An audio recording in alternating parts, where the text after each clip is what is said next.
family કેમ છો તમને મજામાં જ છે આપણો બ્લોગ જોતા હોય મજામાં જ અમે થાય સુરનગર હું મારો ભાઈબંધને બતાવો આપણે બીજો હે તો એ વાત કરે કોકને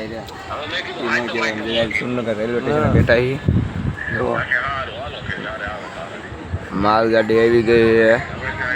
છે બેઠા હી બેન લાઠીદાર કોઈ ગઈ સુરનગર જવાનું ત્યાં જઈને શું કર્યું હું તમને બધું બતાવ્યું કન્ટિન્યુ રીજો તો રેલવે સ્ટેશનથી ઉતરી ગયા હી હું બીજો ભાઈબંધ વાય ખાસ જઈ ગયા ભાઈબંધ તારું શું કેવું અને વિરાટ કરી ચલો કે સાંડલો કરે મને સાંડલો કહે છે ઓલા કહેવાને ડેડી મને દર્શન કરાવું તમને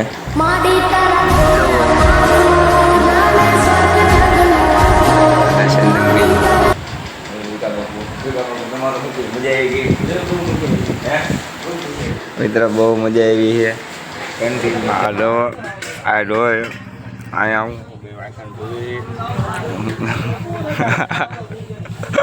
આ વાંકણ ડોય એ સારા પાણીમાં મારે આબુ કન્ટિન્યુ અમે છે ને રેલવે સ્ટેશને પહોંચ્યા છીએ અડધી કલાકથી પરીક્ષાઓ પડી ગયો આ બધા દાગીનો બધા અમે સામું જોવે છે આ બી કરે હું આ ભાઈબંધો પાણી પીએ ભાઈબંધ તારું શું કેવું એ પાણી પીએ છે રેલવે સ્ટેશને બેઠા ટિકિટ લેવામાં અડધી પોણી કલાક પછી એમ કહેતા ઓનલાઈન નહીં હતા પાછો ગયો પાછો અડધી કલાક લાઈનમાં ઉભું પડે આ અમારો બધો દાગીનો છે આ ભાઈબંધ બેઠો છે હેરાન થઈ ગયા એ હવે કન્ટિન્યુ